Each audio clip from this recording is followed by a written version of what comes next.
season for Tennessee in the transfer portal. She has had 2 fantastic seasons now on Rocky Top. Outing number 25, 16 wins, and she kicks off our Tuesday afternoon special. Gotcha on the circle. We'll get Emma Barnes, right fielder, to lead things off for the Bruins on this Tuesday. Barnes in the air, foul territory. Gibson and Mailer over, and it's Mueller who makes the play at short. That is 1 up and 1 down for Peyton Gottschall. Again, this Belmont team, they have been pretty successful from an offensive standpoint as a team, but they were shut out twice this weekend in what was a series in which they were swept to Southern Illinois, so they're looking to get back on track. Yeah, they had a tough time against Southern Illinois, and it's really tough when you face those good teams that you are battling with. These games weren't blowouts, and they've had success in the conference leading up to that point, but just could not get past some really tough pitching by SIU. Nicole Hughes, certainly the standout in that lineup, leads the team in just about every single hitting category. She bats second, standing in now, .364 average, 4 home runs, 26 RBIs on the year. Fantastic sophomore campaign. I was going to say, and just a sophomore, I mean, how excited must Coach Matthews be to know that she has her for at least a couple more years to be able to lead this lineup and do some big things at Belmont. There's a lot of pop in that right-hand bat.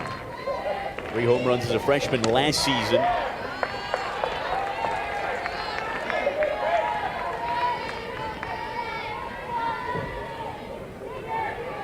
If you're Belmont, I mean, you really need to be attacking early. Don't let Gottschall mess around with you, because she will with that up pitch with off speed. Mueller again called into action, this time on the ground ball. That's 2 up, 2 down for the Lady Vols here in the first.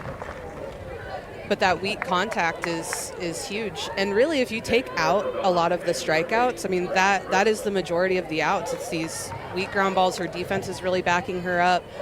I mean, we could talk about Gottschall and Pickens all day, but it is still a team. It's a top-ranked team, and Gottschall and Pickens have had a great team behind them. 131 strikeouts for Peyton Gottschall this season, just 19 walks. Was fantastic this weekend against a really good hitting LSU team that just was completely neutralized, it felt like. Yeah, Coach Weekly having to go to some things small ball, that you normally don't see out of this home run hitting bomb squad that Tennessee ends up being on most days. So that's what good teams, good coaches do, is find those ways to win. Grace Gressley, third in the lineup for Belmont. 0 on and 2 down in the inning. That shot just missing on that 0-2 pitch. Gressley will have to fight back in the count.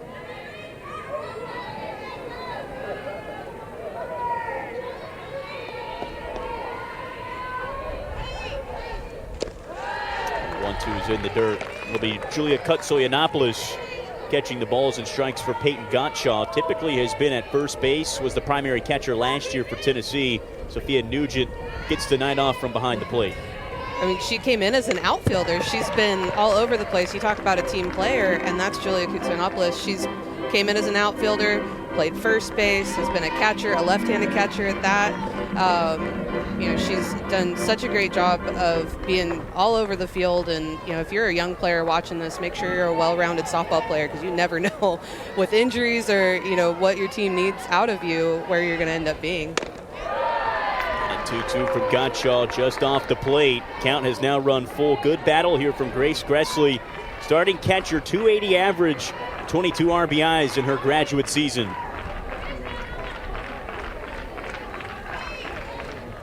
That payoff pitch misses, so that is a free pass, and the Bruins have a base runner here in the first. And that's the pitch that Belmont struggled with this weekend. SIU had some great rise balls, some great off speed, and Coach Matthews talked about, we have to stick with what we're good at. We have to, if we're good at hitting it, we need to hit it. If we're good at taking it, we need to take it, and we need to look down. But I don't care how good your mechanics are, how well coached you are. If you see that rise ball at your belt, it doesn't matter if it ends up over your head. Sometimes it's too good to take. We were talking before this game just how difficult a rise ball can be. especially against a pitcher with the experience, the caliber of Peyton Gottschall. You have to be disciplined. You do. You need to, again, know what you're looking for, and mechanically, there are ways you can go about it. I mean, you can physically look down, and if your chin rises, you can make sure that you lay off of it. But really, once your hands go up, you're kind of toast. Count is 1-2 for Brenna Bloom. Cleanup hitter for the Bruins. In the air, third base way. And that'll be right at the wall. Unable to get it as Gibson. Certainly a chance. Looked like it might get out of play, but it hung around. It did. It hung in, and that's a tough call between Mueller and Gibson over there, and it looked like she just lost it. And those are the outs as a pitcher you really want. Yeah, that's tough. That's tough. That just went right over the head of Gibson and Mueller there just a little bit late.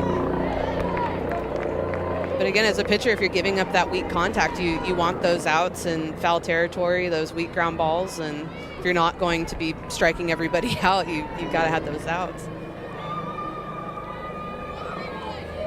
Here's the 1-2 pitch you get from Gottschall, and a hard-ripped foul from Bloom. Bloom in this cleanup role for the Bruins, battling here. Leads the team with 33 RBIs. Had 2 of them over the weekend against Southern Illinois, where runs were hard to come by for this Belmont team. That 1-2 is taken for strike 3. Gottschall wins that battle and leaves the runners. It's got a bit of everything. What you're not going to see out of this Belmont pitching staff is much of a down ball, a drop ball, something that kind of goes down out of the zone.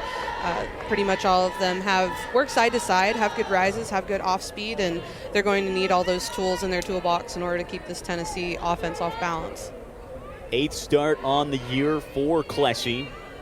3.27 earned run average in 30 innings. She's going to get this Lady Volunteer lineup. This is what Karen Weekly has elected to go with. Julia Kutzelianopoulos mentioned she's doing catching duties defensively, but she was the star at the plate Sunday, 2 for 3, massive double in the 6th inning. Yeah, she came in clutch for her team, and Coach Weekly talked a lot about her being super vocal. Malloy into the gap, that's off the wall. It's going to be a leadoff double for Kiki Malloy to kick things off. Yeah, Malloy keeping her eyes down.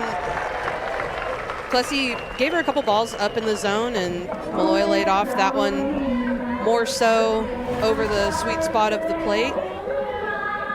It looked like it had a chance there for a second.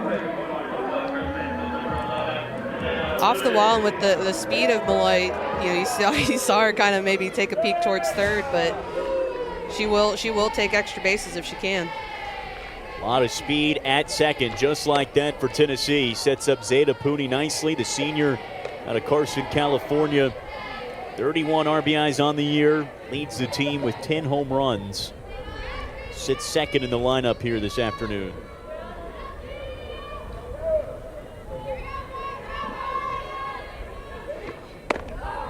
And Pooney had a pretty quiet start to the year. Started out injured, not really in the lineup much, but has worked her way back in and being the force that SEC teams and the rest of the country have come to expect out of her. So much power, 60 RBIs last season, 14 home runs, all SEC first teamer. 1 for 7 in that LSU series this past weekend, but she's been really good in conference play. 4 home runs, 13 RBIs. She has, and again in the 2-hole, 1 and 2 those are your slappers, those are your bunters, those are, choke and poke, kind of put the ball in play players, and there's not much of that in this lineup. You're going to see a lot of power early on, and there's no one you can try to pitch past to get to somebody else. That 2-2 is upstairs. The count is full for Pooney, an RBI opportunity. Kiki Malloy at second with a ton of speed.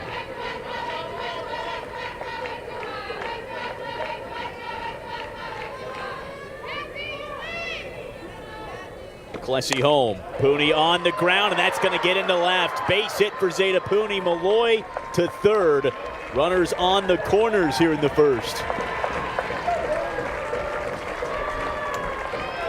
Yeah, Pooney just muscling that one out towards shortstop through that 5-6 hole. And again, with Malloy, you wonder if she's just going to take off every time. She really sells it when she rounds the base. It's those little things that she's just very, very good at.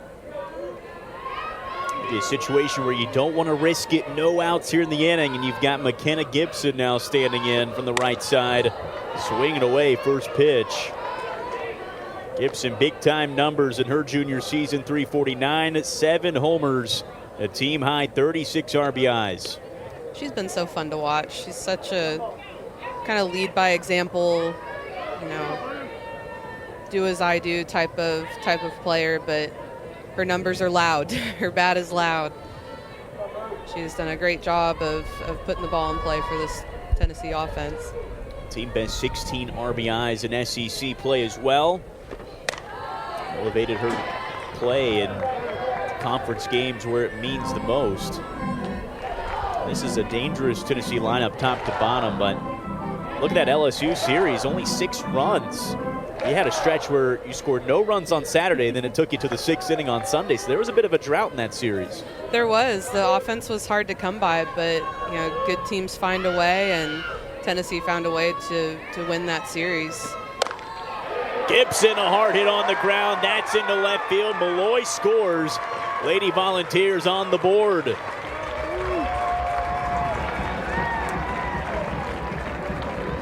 And aside from Malloy's hit off the right center wall, those 2 balls that were just hit off of Pooney and off of Gibson, both just kind of fisted, rolled over through that 5-6 hole, kind of seeing eye ground ball through the hole.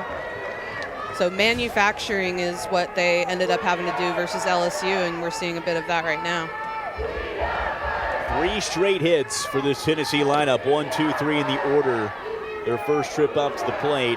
Again, Karen Weekly talked about just the approach maybe wasn't there in that Saturday loss to LSU where they were shut out. Much better in that Sunday game. Has to like how they've started here today. Absolutely. It's easy to get tight. It's conference play. It's SEC play. It's top 10 competition. It's easy to get tight. Hard hit ball from West to shortstop. They go to third for the 4th, so heads up play from Hughes. Get the lead runner out. But it's got to be that yes, yes, yes mentality. If you are guessing, if you're making things too complicated for yourself, then all of a sudden the ball's by you and you have made no decision, or made a bad decision. And so Coach Weekly was looking for today to see less hesitation, more yes. That ground ball from Riley West, the first down of the inning for Belmont as Alex Klesse tries to settle in against this Tennessee lineup. Sophia Nugent takes her first stroll up to the plate. 0-1, ripped down the line, but foul. Lots of balls to that left side. You can notice Hughes really almost to the grass. She's very much backed up, trying to give herself some more time, maybe make that play at third.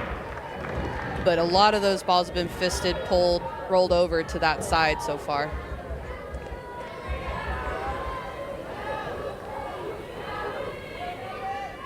Count 0-2, Klesse in command, and another one fouled off from Nugent. I haven't seen the Lady Vols take too many pitches. Aggressive start, swinging the bats. Nugent 1 hit over the weekend against LSU, 3rd on the team in average in SEC games.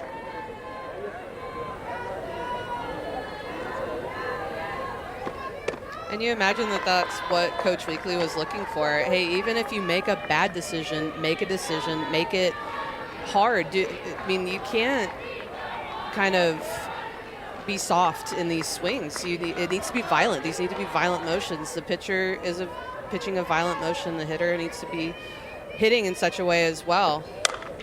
Nugent cracked again down the line. That is 2 hard hit foul balls into left field.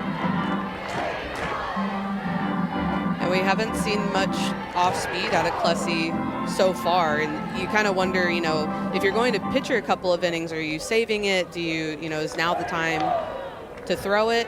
Because you have a couple pitches to waste at this point. That 1-2 misses. A good at bat here for Nugent. Transfer out of Oklahoma, where she spent 2 seasons, a pair of Women's College World Series titles. And it's been a big addition this season. Defensively, typically behind the plate. Designated player, though, this afternoon. Fouls off another. Yeah, Coach Weekly has gone into the portal and plucked out a few gems because there are a lot of kids in that portal. It is a very popular place to be right now, and it's, you got to make sure, you got to kind of go in with a mindset and know what you're looking for and know the quality of player that you're looking for. And Nugent, being at Oklahoma, knows what it means to make it to the World Series and how to get there, and that's an addition that would be welcome on any team, I imagine.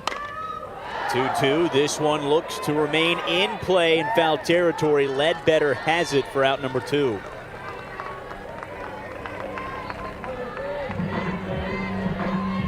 Yeah, Nugent just getting behind on those foul balls a little bit much, but again, there's so much more attack mentality out of this Tennessee team today, and you can see it even in their takes. Their takes are hard. Everything is, again, that violent, that hard mentality. Taylor Panel now in her first AB, sophomore. Illinois, start number 39. 4 home runs and 21 RBIs, her first full season as a Lady Volunteer. Missed most of last year as a freshman.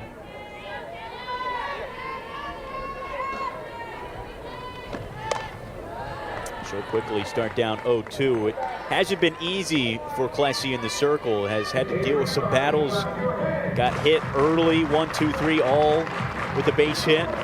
She's done a good job of settling in here, calming things down, back-to-back outs. She has, and getting ahead, getting 0-2 on both Nugent and on Panel. Those are the little things as a pitcher you're going to need to do in order to get these quicker outs.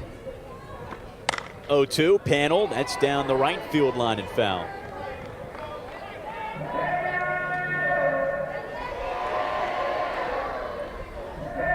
For Klesse, her last outing was to start Friday against Southern Illinois, a team that's atop of the Missouri Valley Conference. Pitched 4 innings, did very well, 4 strikeouts, just allowed 2 runs on 4 hits, but those 2 runs were the only ones in the game, and it got tapped with the loss. Panel in the air, slow hop over to third. Varner has no play. Everyone advances and everyone's safe. It's one of those that they call a line drive in the books. It doesn't feel great when you do it, but hey, you're on, and your on base percentage and your average goes up, so nothing wrong with a swunt every once in a while. Swinging on base hit there. Puts Panel on first. Everyone advances, and the bases are juiced for Destiny Rodriguez. First pitch is a strike from Klesse. Rodriguez, her 38th start of the season, 5 homers, 15 RBIs. Did not get a hit over the weekend against LSU, but here's a big spot here in this midweek battle.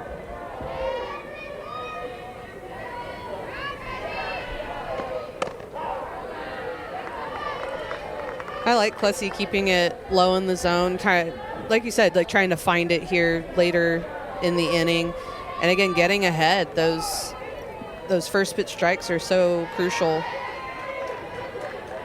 for pitchers in order to get out of the inning quickly. Rodriguez, that's down the left field line and dropping foul again.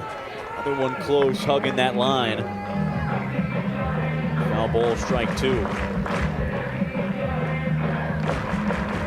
And outside of that one hard hit off of the bat of Malloy, we've seen, ground balls, these balls were one way or the other, foot one way or the other, and they're outs for Belmont. So Klesse looking to get maybe one more bit of weak contact and get out of the inning here. 1-2 home, fouled off again.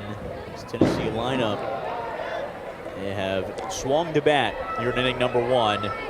Right now just sitting with 1 run off 4 hits. This team was clutch when they needed it in that LSU series. 3-run 6th inning was the difference maker, sending the Tigers home with a series loss. Another 1-2. Klesse wins the battle and leaves. For strong softball, have had some wins here and there, done pretty well in conference, but Coach Matthews has really taken this team that, Coach Rhodes Smith, the pitching coach for Tennessee, kind of handed her. Was very complimentary of the culture that she had provided, had fostered for this team. Emily Cockrell out to left. There's Riley West. And that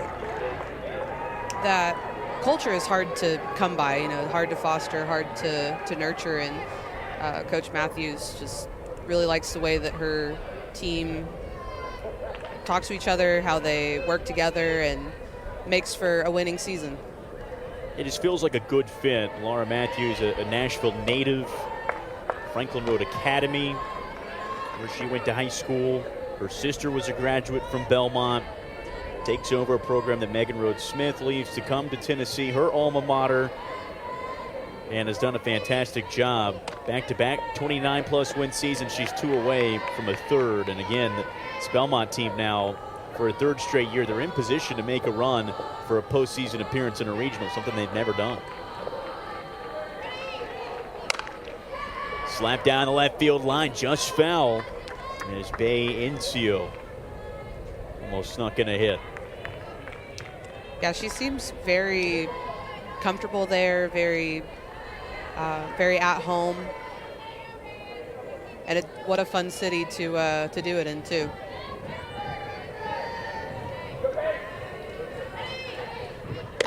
That 1-2, swung on and missed, and Gottschall has another strikeout. Yeah, Gottschall working away, and then up and out in the zone. That rise ball, she doesn't go too far out with it. 1-2 pitch. It's not too far out of the zone, but a very deceptive pitch on that outside corner to NCO. First pitch to Ledbetter, sky high. Kutsilianopoulos over, can't make the play, but it bounces foul. So a smart decision not to touch the ball after it lands in fair territory, because it is now foul ball. Yep, and that is an awkward play for everyone involved. That's tough. It's very high. You want the pitcher mostly to stay out of it. Pooney playing back and crashed in. Kutsilianopoulos called it, but if you want it, you better go get it. But again, very heads-up play to let that go. It dropped, and then everybody said, "Oh, let's not touch it now." Better not touch it. Landed in fair territory, so looked like almost a hit there for Abby Ledbetter. Stand back in, 1-1 count. Ledbetter down the right field line, moving over and over Panel's head. It'll be a double for Abby Ledbetter with 2 outs in the inning. Yeah, great job by Ledbetter. She had that pop up. It was, kind of touch and go there for a second, but made a great adjustment and absolutely hammered that ball down the right field line. First hit of the afternoon for Belmont, and life with 2 outs here in the second.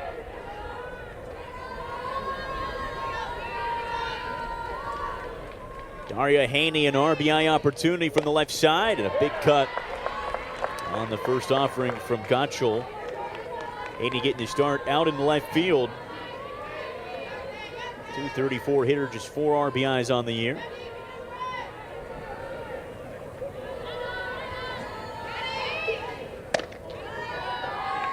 And a good eye for ball 1.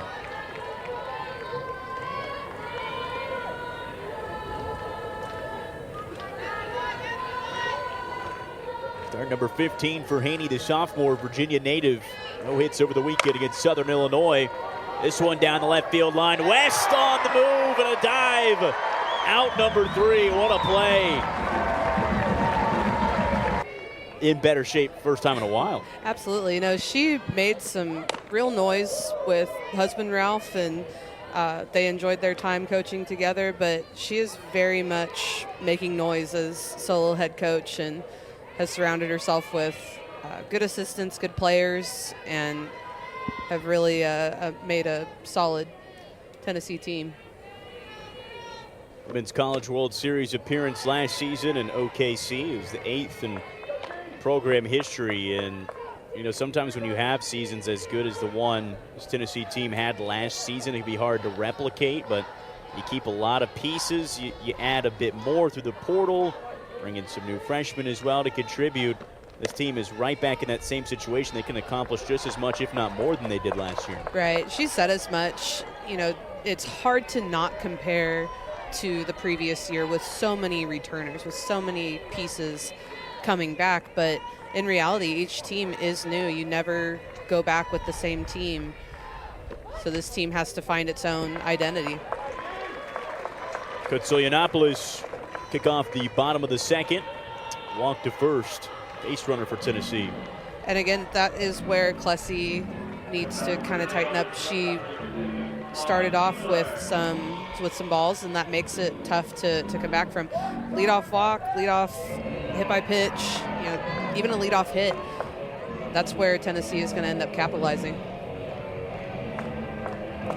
9-hole hitter for Tennessee, Laura Mueller.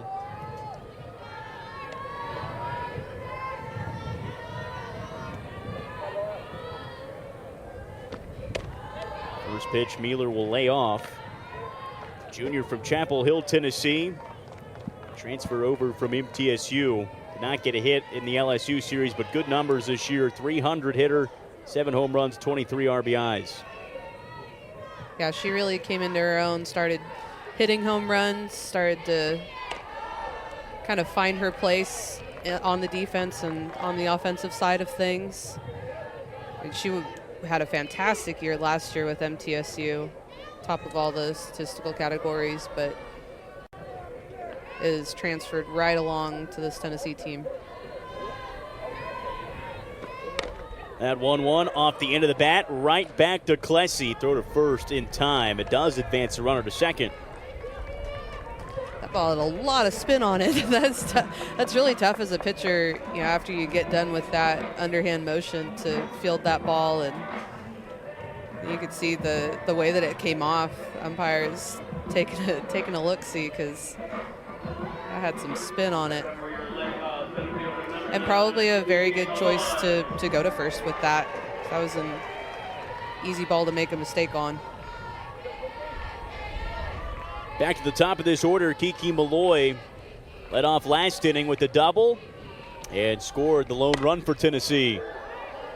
Fell off the first pitch. One time through the order now for Alex Klesse. Gave up 3 hits to start first inning, but since has done a better job settling in.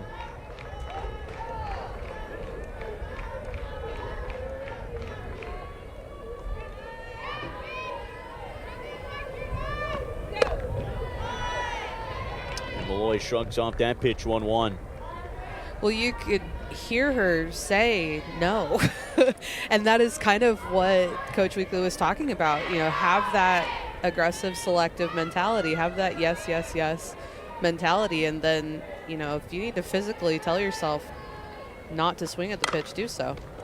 Hard hit ball over to third. Varner picks it, and a good play to stick with it. Gets Malloy for the second out. Seen a lot of ground balls that way. Seen a lot of pop fly fouls to the right side. This ball just gets out in front of it. Hard ground ball to third base, and this Belmont defense is playing them very smart. They're playing them deep. That's what's made kind of tough outs for those pop flies that have been shallow, but played her very well on that. Pooney, opposite way, deep into the stands. Zeta Pooney, team leading 11th homer on the year.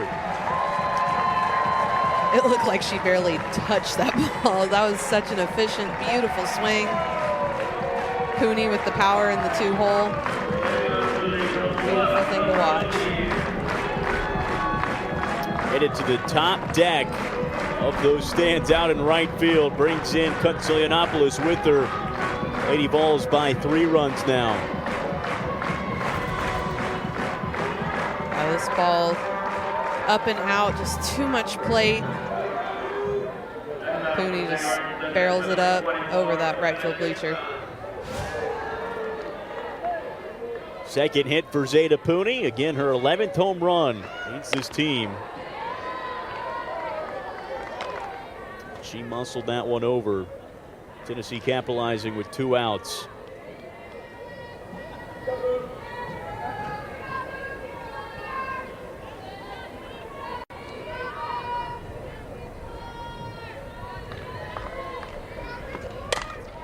Gibson stand in with bases cleared, quickly down 0-2. She singled as well back in the first, 1 for 1. And this, again, is what Coach Weekly was talking about, taking the good pitches, swinging at ones that are up out of the zone. And that's what Tennessee is hoping to not do and hoping to use this game to improve upon and being more aggressive on those pitches that are our first pitch strikes. Gibson crushed left field off the top of the wall, just missed a homer. She'll have to settle with a loud single. Yeah, hit that too hard. Off the fence and off the fence hard. A great piece of hitting with 2 strikes. It's not a comfortable place to be in, but Boo Gibson with the hard line drive off the fence. That is about as much on a line as you can get it without it going over. Hit the very top of that 200 left field fence. And now Riley West up the middle. The hits keep pouring in with 2 outs. With this Tennessee offense, you're going to need to, maybe utilize that off-speed first pitch or utilize that rise ball and try to get, swings and misses. It's with 2 outs, trying to button this up, trying to find different ways to keep them off balance. Now we saw this back in the first, 3 straight base hits, and now again here in the second, 3 straight. Feels like it has been contagious at times for this lineup, specifically this top portion of the lineup.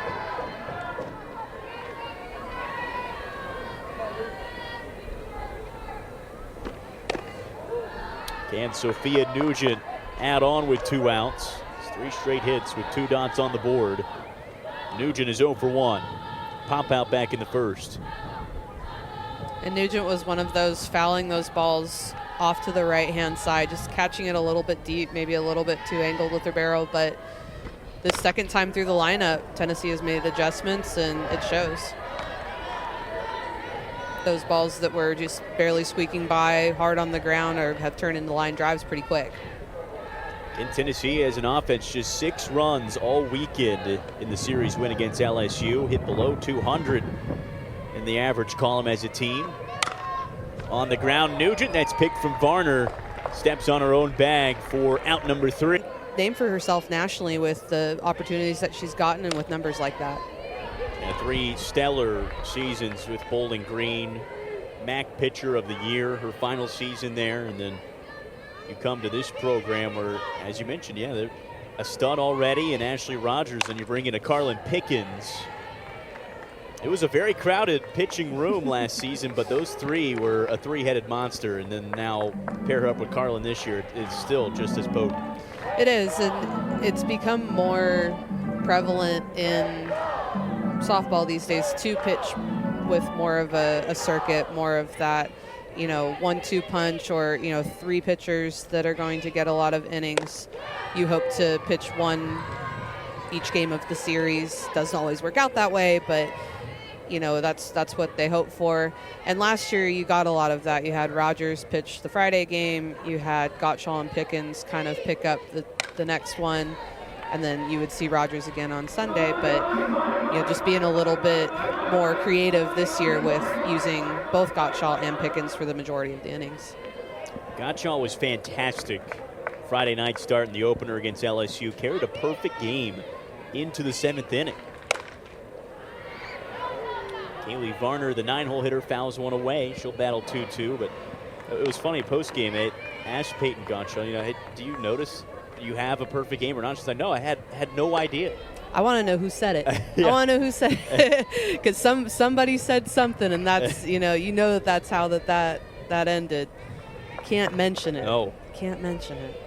6 1/3 innings, 2 hits, which came in the 7th. No runs, no walks, 3 strikeouts. And it's been so far so good here against Belmont. That's the first out here in the 3rd. Yeah, she's been lights out. Has such an arsenal of pitches and uses them all very well.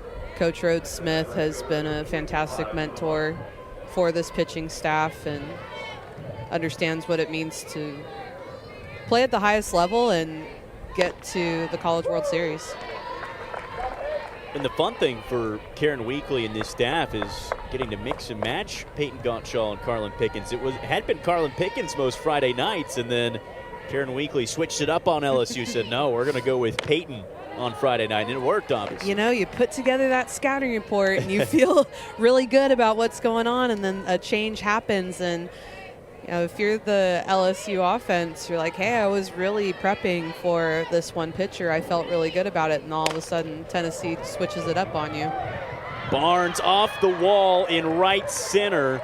Good job from Panel to field it off the wall, limits it to just a single.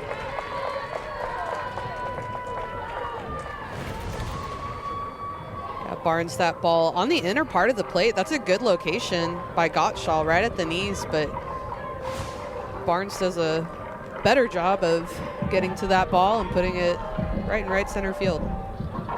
Second hit for Belmont off Gottschall. That's going to bring up Nicole Hughes. Again, fantastic numbers right there, tops of the best hitters in the Missouri Valley. Team best average, home runs, slugging percentage, but she's hitless in her last 5 games. Numbers are still that after 5 games without a hit. Yeah, that's not bad. But she's one that has, you know, really meant a lot to this Belmont offense, to this Belmont team, as far as, you know, really turning around the program and putting them in the conversation for, you know, winning the MVC and being competitive in that conference.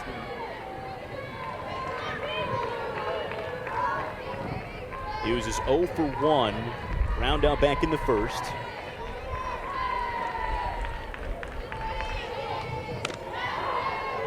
And that 2-0's in, strike 1 for Gottschall.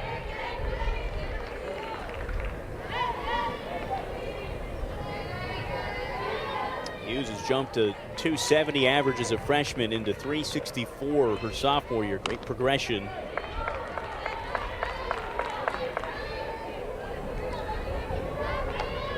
Much like with Barnes, Gottschall is hammering this inside corner, trying to force that weak contact, possibly a double play. Mueller to Rodriguez, both shading up the middle. 2-2 fouled off. Gottschall got that Friday start against LSU and then closed out the series Sunday. Solid inning. 2 strikeouts. That's the thing about Pickens and Gottschall. They both can start and they both can close. And it's hard to play a team 3 times, you know, and to play a team 3 times and have them see you that much and still be successful, still win that series. I think that to me speaks a lot about these two. 3-2, Gottschall got her. Throw down to first, not in time, but that's the second out. And a 3rd strikeout for Peyton Gottschall. It's a good battle by Hughes, battling off those inside pitches. This one, again, that rise ball up in the zone. Not, you know, way up out of the zone. Not a bad pitch by any means, a competitive rise ball, but when it looks like it's coming mid-thigh and then ends up at your letters, that's a tough pitch. Gressley, pop fly, Mueller has it. And that's the inning. 1 straight. To see caught on, line drives, home run, you know. And now is the time. Now is a good time for Matthews to make that change. But I thought that Plessy did a good job of, you know, forcing weak contact, throwing good pitches, getting ahead. Not a bad outing. Taylor Panel will kick off the inning. She's 1 for 1, had an infield single back in the first. That feeling has to be, hey, it could be worse in terms of the number on the scoreboard. Tennessee has stranded 5 on base. Yeah, they had plenty of scoring opportunities, and with that weak contact and her mixing pitches well, I thought a very good outing for the senior. Panel shot out to left, and a great play from Haney near the wall at the warning track. Robs Panel of a near double. Yeah, that ball, Panel, kind of out in front, reached for it. And Haney made it a little bit of an adventure. Great catch, not taking anything away from the catch, but definitely first step was in. Made that a little bit of an adventure, but well done on the catch. Rodriguez, sharp ground ball, third base way, and foul. Destiny Rodriguez back in. She's 0 for 1 with the strikeout. And she's having a career-high season at the plate her sophomore year, 250 hitter in 2023.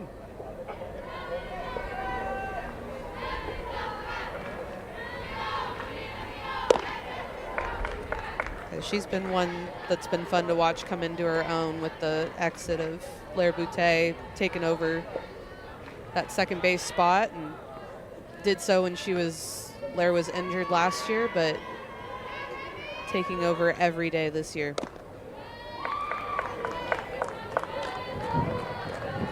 And with the error of the transfer portal, you're going to get and you're going to lose, but it feels like Lady Volunteers, they have a good order. One goes out, you have either someone waiting ready to go like a Rodriguez who played a big part in last year's run, but maybe not in the starting lineup every game. She has been ready to go to take over those full-time duties. Sure. Again, when you have someone leave, whether by injury or by choice, you've got to go into the portal, like Coach Weekly has called it, like a kid in a candy store. Knowing what you're looking for, it can be a little bit overwhelming. It runs inside on Rodriguez. She'll take first.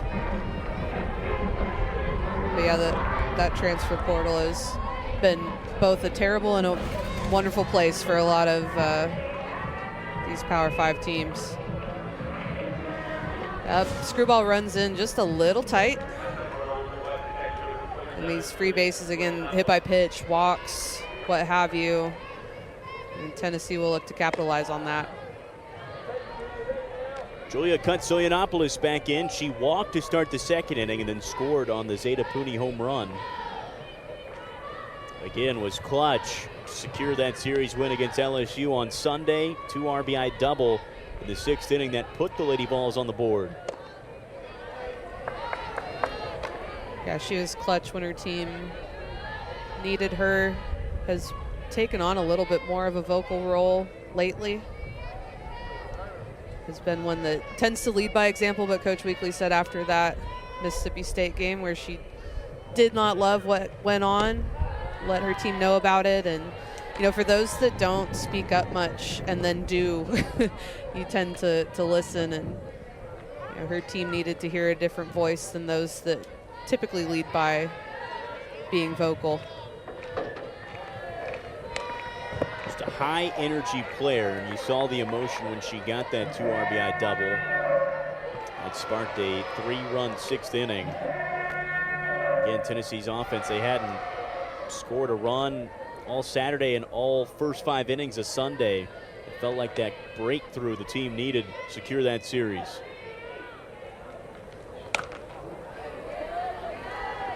And Coach Weekly thought that the approach at the plate miles better in that Sunday effort than it was on Saturday.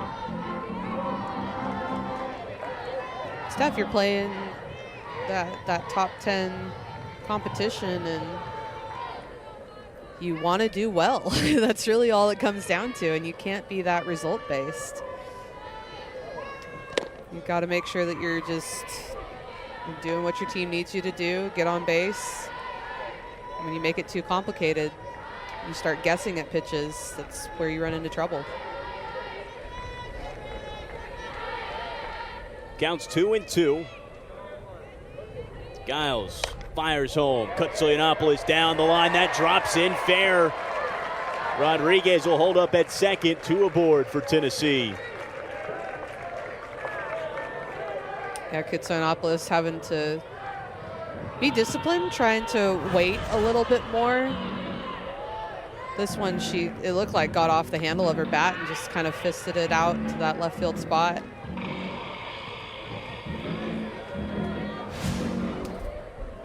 Eighth team hit for the Lady Volunteers. And they're working with more here in the third. It was 1 run in the first, 2 runs an inning ago off the bat of Zeta Puni.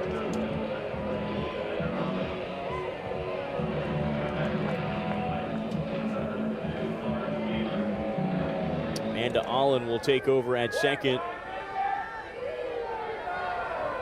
Pitch running for Rodriguez. Katsilianopoulos still at first. Laura Mueller at the plate for Tennessee, the 9-hole hitter looking to cash in.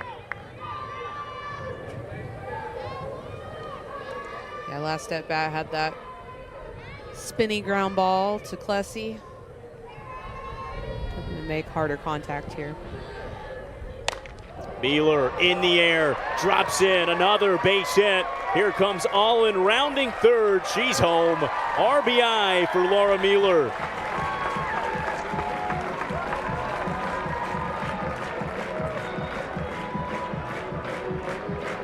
Weak contact on these last two line drives. I mean, they're hitting them where they ain't. that is the thing. But these balls are not hard hit. I think that Giles is doing a good job of placing it. All in, no hesitation heading home, but she's doing a good job of moving it. Kiki Malloy to the scoreboard. 3-run bomb clears the bases. Tennessee has opened things up here in the third. Again, Coach Weekly talking about being aggressive on pitches that are good, taking the ones that aren't, having that more simplistic mentality, that yes mentality. Kiki Malloy said yes to that one. Tennessee's career all-time home run leader adds another. That's her 10th on the season. That ball was down in the zone. That was not, one that was over the plate, belt high. I mean, it got some plate, but that ball is low in the zone, which is something that we haven't seen much out of these two Belmont pitchers. But no hesitation, first pitch. Going for it. Missile right off the scoreboard. Absolutely. And again, that's the third straight inning that Tennessee has collected 3 straight hits consecutively.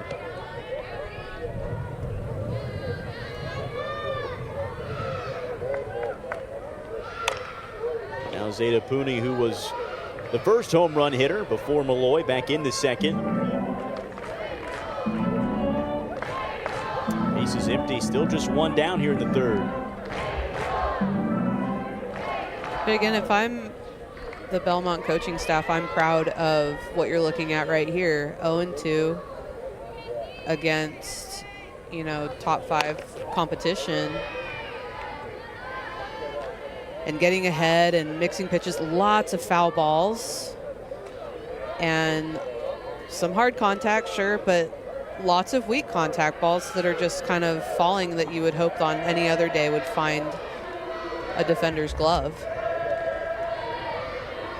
Fouls into the dirt. Count evens at 2 apiece. Have you seen any noticeable differences in the circle between Klesse started this game and now what we're seeing from Giles? Yeah, you're seeing probably a 4 to 5 mile an hour difference. I mean, that is kind of the biggest thing that I see.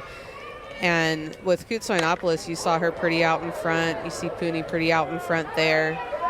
So making those adjustments and waiting back and really trying to put that ball to the right side of the field are some of the adjustments that I'm seeing. I mean, you're physically looking to do that, but I mean, if you pull it over the fence, no one's going to be mad at you. But really just trying to keep that chest over the plate and go for it. But you saw more. We've seen more off speed, more of that, lower part of the zone out of Giles. That off-speed foul tip into the mitt, so a strikeout. Ellie Giles. And again, if you're Belmont, you're looking for things to be proud of, that is it. That is, you give up a home run and then you strike the next batter out. That is a very mature at-bat for the sophomore. Base is still empty. It's now McKenna Boo Gibson. Fans enjoying the offense here in the bottom of the third. Packing out Sherry Parker Lee before the Lady Volunteers head on a road trip to Tuscaloosa as they face Crimson Tide this weekend.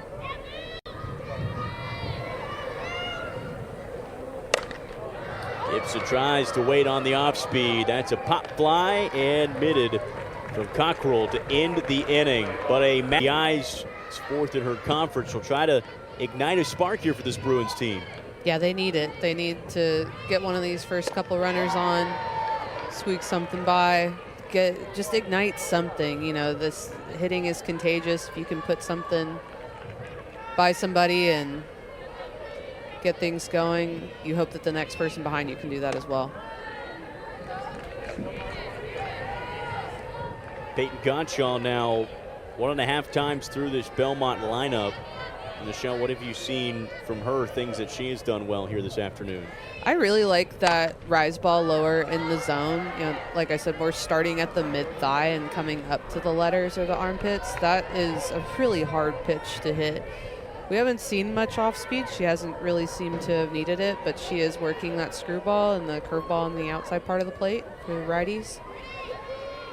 But that's the one right there, and that was a very good take by Bloom. I would have swung at that for sure, 100%. that was a very good pitch. That ball, again, starting just below the belt, and when the batter makes their decision 10 feet out, I mean, it doesn't matter if it rises above your head. You're going for it. Bloom out to center. Malloy called upon. She has it. Now number 1. And not a bad piece of hitting by Bloom. I mean, that ball, again, up in the zone, but she does a good job of hitting it. And that's what Coach Matthews talked about. If you can hit the up pitch, I'm not going to tell you not to, you know, but you've got to make sure that you maybe flatten out that barrel and make the appropriate adjustments in order to hit it better. Cockrell high pop fly. First pitch she sees. McKenna Gibson calls everyone away. Out number 2. Again, another awkward pop fly. That ball right in the pitcher's circle. And you could see Gottschall, as pitchers, we want to be involved sometimes. And Gottschall didn't really move much out of the way on that one, even though she got called off. But Boo Gibson doing a good job of communicating that was hers. Slapped over to Gibson. That one was all her. Didn't have to call that one away. Kiki Malloy, who won it in 2023. And what the torchbearer is just the most prestigious award a University of Tennessee student can achieve. And it's not an athletic award. It's for all-around contribution, academic-wise, volunteer-wise, leader-wise, just on campus, around the university. No Tennessee softball player had ever won the award until Kiki Malloy last year. Now Riley West, prestigious honor back-to-back for this team. Yeah, Coach Weekly, she will talk about her team as athletes, but she is very quick to let you know what the kind of people that she has on her team, and that's what the Torchbearer Award is. It's an award for the person, and both Riley and Kiki are great leaders, are great people, are great representations for this Tennessee team, and what an honor to win not 1 but 2 for this Tennessee softball team. Yeah, that is such a staple for Karen Weekly. She wants her players, to be more than just a softball player, utilize all the outlets they have on this campus, be whoever they want to be once their playing career is done. And she said that started with her playing days. She was able to do that as a player and always wants her players to do the same. Well, yeah, you want to play these 4 years, but, these are student athletes. You're getting set up for your next 40. And it's important to be well-rounded. And Coach Weekly makes that very, very clear in the way that she fosters this culture. But she'll tell you it's a player-led team. She told us that last year. She's saying that again this year. This is a team that takes it upon themselves to hold their teammates accountable. Riley West will take the trot down to first. It speaks to, one, the players. Coach Karen will say, oh, it's the players. But then the players will say, oh, no, it's moved by Matthews. Again, there was going to be a change anyways, but after that walk, looking to mix things up. Nugent high in the air to left. Play is made from Haney. Out number 1 keeps Riley West at first. That was a high fly ball. She just missed that. And Nugent had that pop foul earlier in the game. Hard ground ball to that left side of the field again. Now she's making adjustments, but just has not found the barrel yet. First out in the inning. Now Katie Taylor will get in that bat, her first.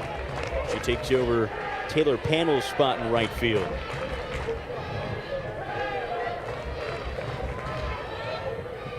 Taylor, the junior out of Noonan, Georgia. 34th appearance this season. That one skips back to the plate. West is in safely at second. No hesitation. Gretzky, I mean, she made the play. It didn't get by her in any form or fashion, but just a great hop off the bag by Malone. Fifth stolen base for Riley West. That 1-1 runs in on Katie Taylor, so now 2 aboard for Tennessee. And again, the walks, the hit by pitch, these are the little things that Tennessee will take advantage of. This ball, screwball on the inside part of the plate. Just, I like the up and in spot with screwballs. Sometimes that's a really dangerous spot to miss, but that ball just travels a bit too far. Amanda Allen, who stepped in as a pinch runner an inning ago, will now get an at-bat here in the fourth with 2 on.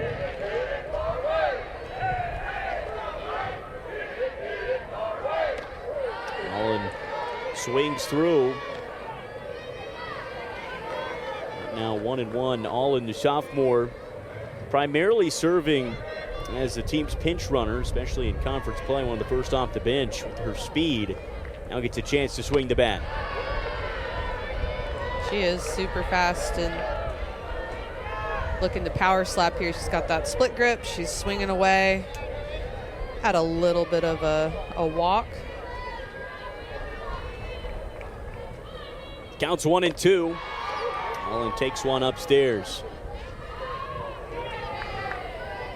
And out of this Belmont pitching staff, again, that rise ball, we're seeing these balls up in the zone, and there have been some weak pop-ups, but we've also seen that ball get out.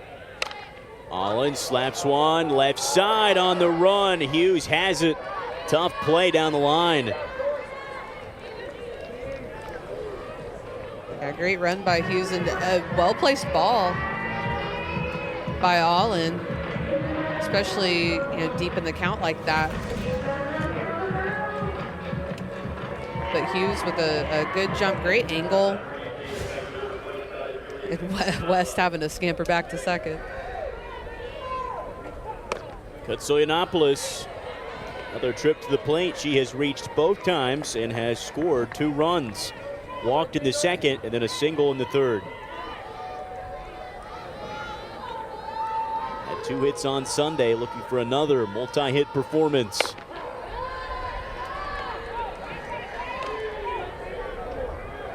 Both these teams trying to peak at the right time. We're heading towards the back stretch of the regular season. 2 more weekends. Both teams of conference play. Katsuyanopolis certainly getting hot at the right time from an offensive standpoint. Yeah, and at that bottom of the lineup, they need her to be productive in order to turn it over so that Malloy and Pooney can come up with her on base, and she's been aggressive today.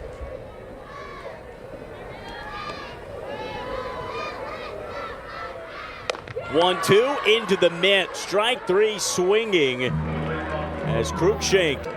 Very solid outing on a Tuesday night. 4 strong innings for Gottschall. Gave up just 2 hits, walked 1 batter, no runs. This Belmont offense and 3 strikeouts. Turns the ball over to Riley White. 3.82 ERA in 4 prior outings, 7 innings. And she's going to get 7, 8, 9 in this Bruin lineup.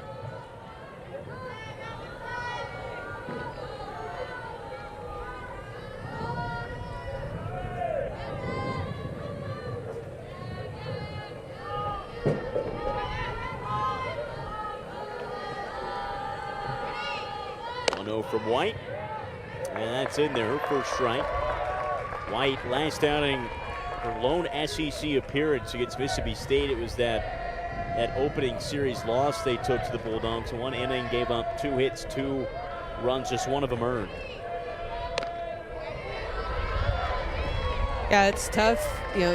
being behind Pickens and Gottschall, two stars that are getting a lot of innings. I mean, Orsini and White both are very good pitchers in their own right. And when they are getting opportunities, just need to, get ahead, stay ahead, do their best with the opportunities that they're given. And that is ball 4. Riley White sends Abby Ledbetter down to first. Second time Ledbetter has reached. That's the one thing for White this season. She's thrown 7 innings. She's walked 8 batters.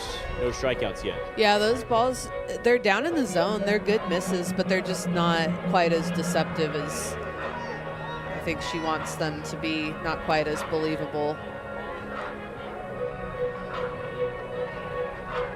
So again, just trying to work ahead, stay ahead, let your defense work. Try to pitch to not get hit. Try to pitch to make them swing and miss. It can be tough when you don't get quite as many opportunities to really, kind of quiet your mind and attack. Savannah Halterman will be the pinch runner on first for Belmont. Daria Haney, first pitch. It's on the ground. Throw over to second for 1. No double play. As Amanda Allen had it at second. Got the force on the lead runner. Yeah, Allen with a good quick Substitutions here in the inning. First pitch for Luciani is back behind home plate. Well, and for both teams, I mean, if you're looking to get into the postseason, who knows what's going to happen? You don't want injuries, but should they happen, you want it's a real next woman up situation. So as far as the pitching staff goes, 2 can turn into 1, 4 can turn into 3 really quick. And on Belmont's side, getting these hitters, and you never know when in a pinch hitting situation you're going to need it in the postseason. It's one of those games that Coach Matthews for Belmont say, of course we'd like to throw everything we can at this Tennessee team and get a huge win. In-state team we've never beaten, top 5 team. But again, you're in the middle of a conference race right now, and this Belmont team's in the Missouri Valley Conference one-bid league as Luciani over to Allen, who stays busy. Well, yeah, and that's where midweeks are a double-edged sword. They look great on paper. I remember as a player, seeing a midweek after having a tough weekend, where you're on the road, and then having to go on the road to another school on a Tuesday or a Wednesday. That's tough. There's schoolwork to be done. Your body's tired, especially late. It's April, it's later in the season. So you see Nugent getting a break today. You see for Belmont, Maya Johnson, their #1 lefty pitcher, she gets a break today. So again, midweeks are tough. You want to get some playing time. You want to sort some stuff out, but it is a grind. Daria Haney able to get into scoring position at second. Emma Barnes now an RBI chance. Bruins haven't found the board in the run column yet. Counts 3-0, first base is open.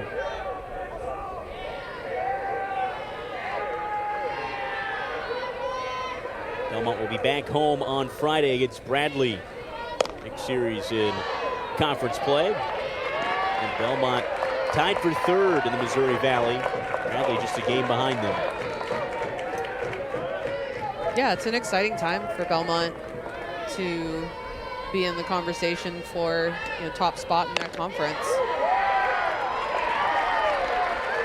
Jump from Riley White here. 3-0 was the count. That's back-to-back strikes.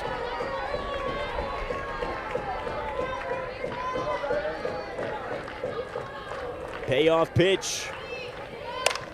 Fouled away. And White really doing a good job of getting up in the zone a little bit more, making those pitches a little bit more deceptive, more believable, getting some softer contacts and foul balls.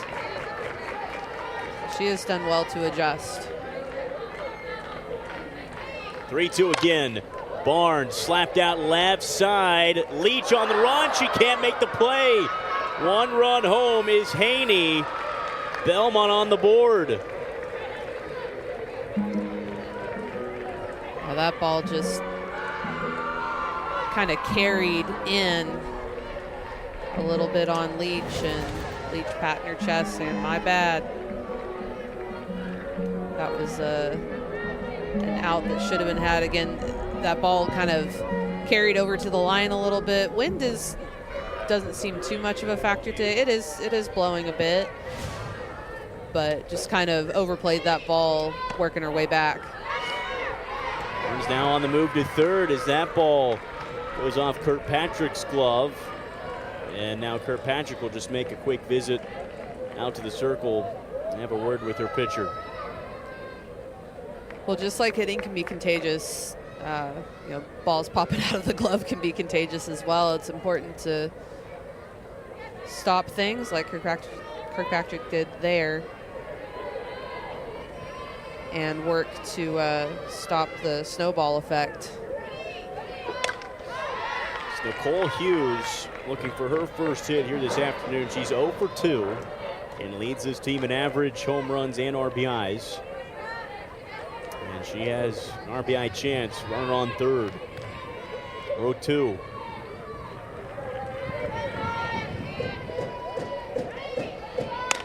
Pitch home from White on the ground, rushing forward. Mealer, she's got it. Out number 3. The Bruins take one back. So into the home half of the 5th. That you're peaking at the right time. And Tennessee on the road in Tuscaloosa this weekend against top 15 Alabama. Crimson Tide team 8-10 in the SEC. And the Lady Volunteers sitting at the top of the standings in the SEC, a team that won the regular season and the tournament last year. Great position to do so again with 6 games remaining.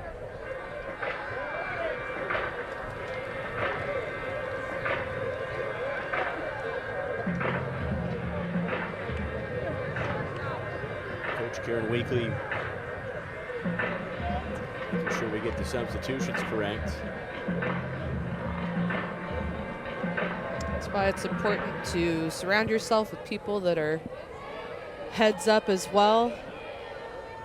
If you don't re-enter and she gets a hit here, they can call her out. It is Gabby Leach at the plate. Gets her first at bat. 263 hitter. 2 RBIs on the year.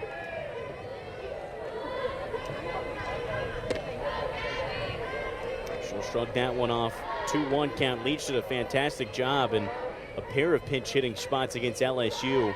2 for 2 over the weekend.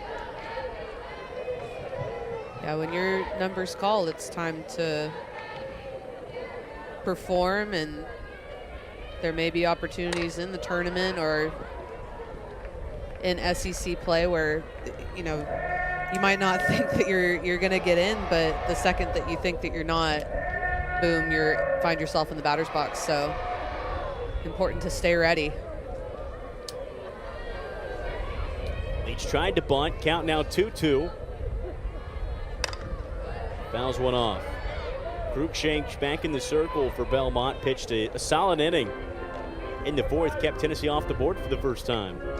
Yeah, she did really well. Had one miscue with that hit by pitch, but pop out, strike out.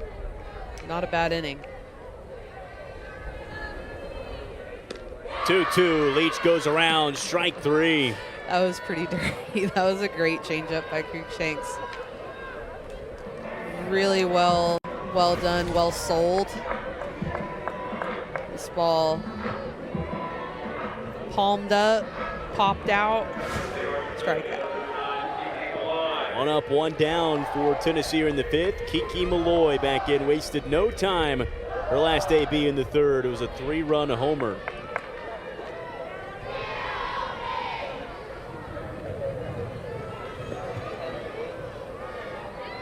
Had a double in the 1st, 2 extra base hits on her line, 2 for 3.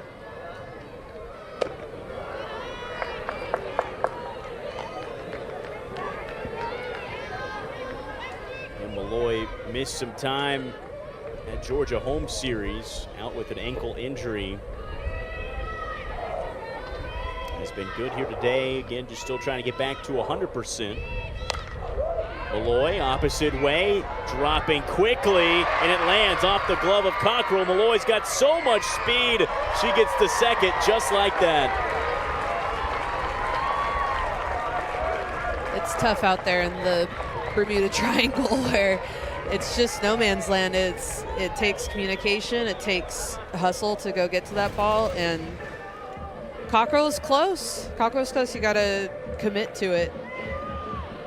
And again, Malloy seeing that down, no hesitation.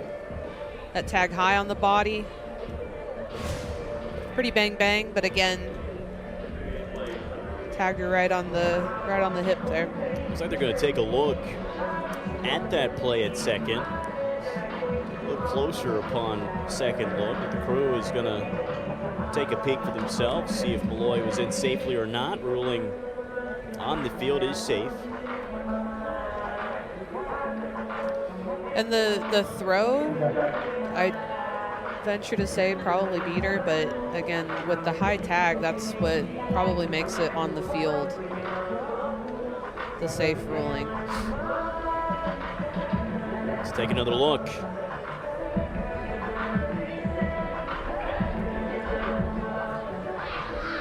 With her getting down early, I don't know, it's going to be a hard one to overturn. She gets down early, and from that angle, she looks very safe. But the other one where you kind of see her elongated, she looks like she gets underneath it. We'll get the final decision from the crew.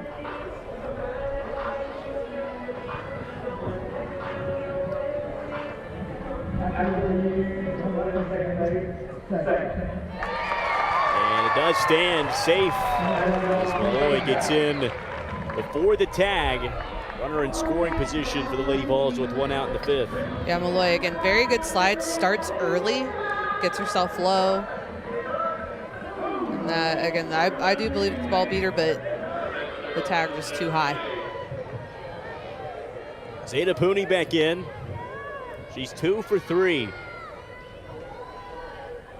Pooney, rip, left field, foul. Malloy was already halfway to home.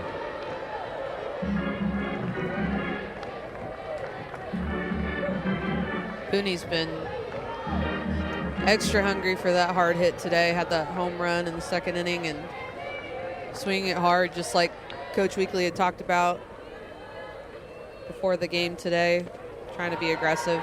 Again, even on a take like that, that's an off-speed pitch down in the zone. Yeah, it's a for sure ball, but she convinced me she was thinking about swinging at that, and that is, as a good hitter, that's what you have to do. You've got to hit it hard, but you also have to take hard. Pooney on the 1-1, hard hit ground ball. Hughes over to first for one. Malloy taking off, she gets the third.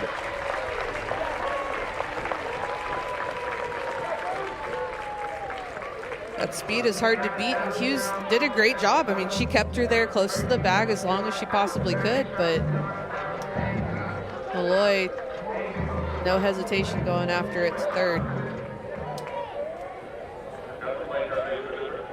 Now Boo Gibson back in, 2 for 3. Pair of singles, but one was extremely loud off the top of the left field wall. Yeah, she's hit it hard, and outfield giving a lot of respect here. Defense is back.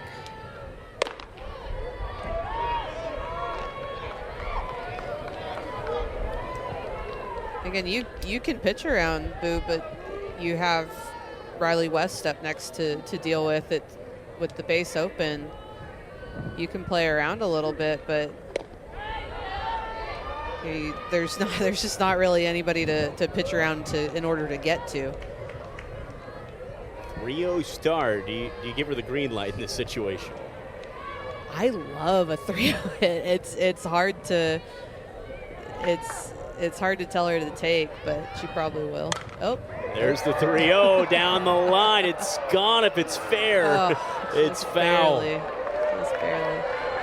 No, I do. I love a green light on 3-0. I think that, as a pitcher, you're like, well, I just need to get it over the middle of the plate. She's probably going to take it anyways.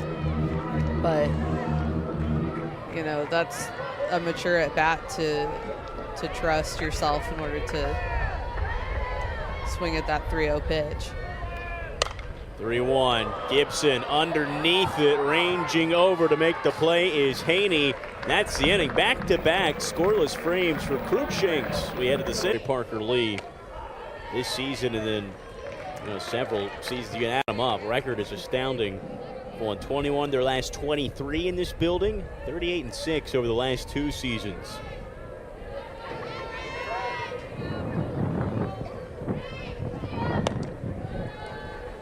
Talk about numbers against in-state opponents as well. Lady Volunteers, they've been the best of the best in the state of Tennessee.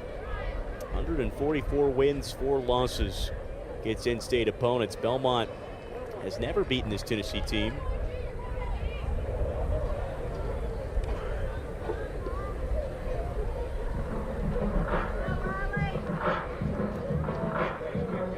Not sure if we have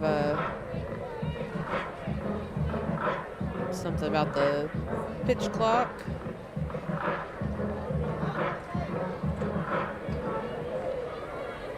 Got some rules about making sure that get that pitch delivered in time, keep this game moving. White fires in a strike, her second inning in the circle, counts 1-2 to Grace Gressley. 0 for 1, walked back in the first. On the ground, slow roller, Boo Gibson has it across the diamond. That's that pitch I've been kind of critical of White, of throwing it there. That one got Gressley. It's just pretty low, forces a ground ball, and not a bad spot on that one. Brenna Bloom will take the first pitch from Riley White. Last year, Tennessee, they went into the postseason with 3 significant starters. This year, Tennessee's looking at 2 significant starters. How important would you say it is? Obviously, in a series like LSU, the 2 did just fine, but how important will it be maybe for a 3rd and 4th to emerge, just to have that assurance in say, a large regional weekend where you might need that extra arm? Well, I think it's very important for the near future, talking about the tournament, talking about SEC play, but the future as far as next season, you want to try to build up these athletes that maybe don't get as many significant innings to get them ready for SEC play next season.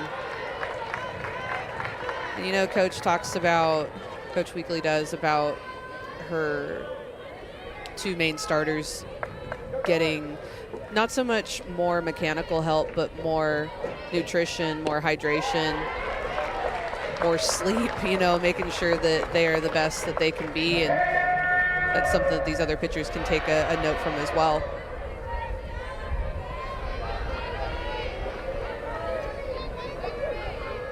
Three-two pitch on the way from White. Rip over to third. Boo Gibson has been solid. Shut down on the hot corner.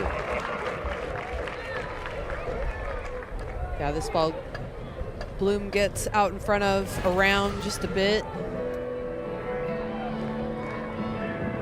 Outside corner, and Boo playing off the line, and Mueller playing up the middle, or to that 5-6 hole as well. Just right in position, didn't even have to move. Riley White has done a good job of had that leadoff walk back in the 5th, but since has allowed her defense to play behind her and allow them to make some plays. Well, that's easy to do as a pitcher, to just feel like you have to do it all, and you could see her kind of forcing pitches early on, and now she seems to really be trusting her stuff. And that's what Coach Leakley was talking about with hitting, is we can't hit tight. You can't pitch tight either. You lose speed, you lose consistency, you lose your timing, and things can go downhill pretty quick. Counts now 1-2. Emily Cockrell. 0-1 on and 2 down in the inning. On the ground, Amanda Allen has it. And that's a good 1-2-3 inning for Riley White. Scoreless, top of the 6th for Belmont. SEC, make that 12 if you consider teams next year. Yeah, if the SEC wasn't grueling enough already, you add those two, and it is week in, week out, just hardcore preparation for some of the best hitting and pitching that you're going to see in the country. Texas A&M and Florida on the heels of Tennessee, who's at the top of the SEC standings with 2 weekends to go, and it's going to be a fun race to the end. The Volunteers trying to repeat what they did a season ago in the regular season. Cannot clinch it this weekend. A&M and Florida go head-to-head, so someone's got to at least win 2 games there. 1-2, pushed over first base. Ledbetter steps on her own bag. Alana Leach is retired to start the inning. Good job by Ledbetter to stay down on that.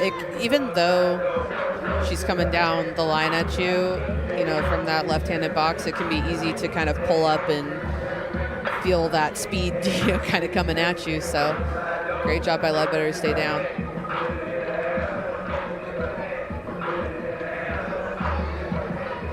Cameron Sarvis will make a pinch hitting appearance. Tennessee, a 6-run advantage. Unloading the dugout a bit. The sophomore Tennessee native. 313 average, 4 RBIs on the year. Got a pinch hitting appearance against LSU.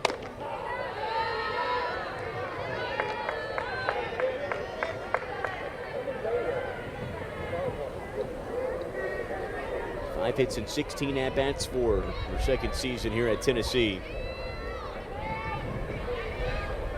That one launched foul left side. 0-2 start.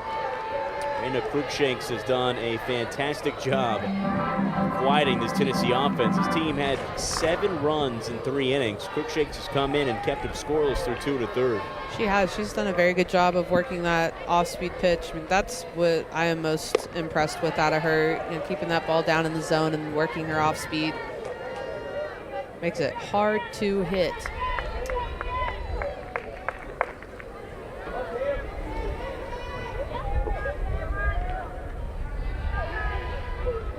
1-2 to Sarvis, waits on the off speed, opposite way, hit well, but just shy of the warning track. Haney has it. Yeah, great job by Sarvis to wait back on that. That ball maybe a little bit more up in the zone than Cruikshanks maybe wanted, but ultimately a high pop fly by Sarvis. Katie Taylor, first pitch swinging, launched deep left center, it's gone. Katie Taylor, first homer of the year.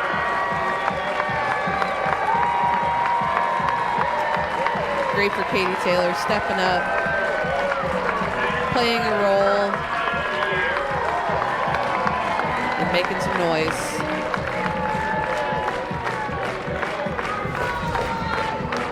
This pitch, first pitch, just elevated. It can be easy to kind of get lulled to sleep after having a battle and getting that pop fly, that out. But Taylor ready, first pitch, to be aggressive, put that ball out. She will get hugs in the mommy hat.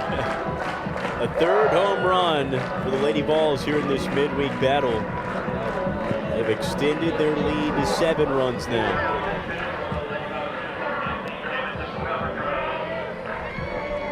Taylor, a major part of Tennessee's run, Women's College World Series last summer. The big swing here in the 6th. Now Jamison Brockenbrough. She'll get an at-bat here. 2 down, 1 home already in the inning.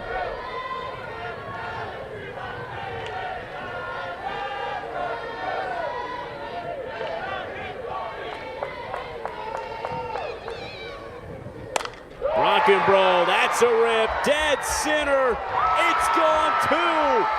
Back to back for Tennessee.